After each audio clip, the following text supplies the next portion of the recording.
আয় দ্বিগুণ বৃদ্ধি করা হবে। এই প্রতিশ্রুতি 2016-তে 28শে ফেব্রুয়ারি কেন্দ্রীয় বাজেটে সেখানে ঘোষণা করা হয়।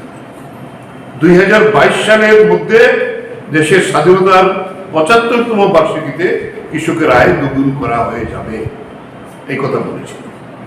আর এখন আমাদের দেশের 1,22,616 টাকা কাছাকাছি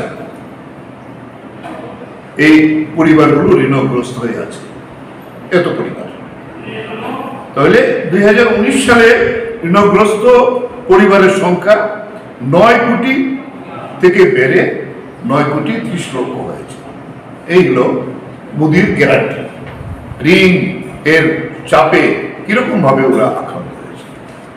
এনজিএম রেখায় 200 দিনের কাজ এবং তার মজুরি বৃদ্ধির যে প্রস্তাব মোদী সরকার সেখানে করেছিল 2013-14 বাজেটে, দেখা গেল যেখানে বাজেটে বরাদ্দ 1.85% সেখানে কমে যায়।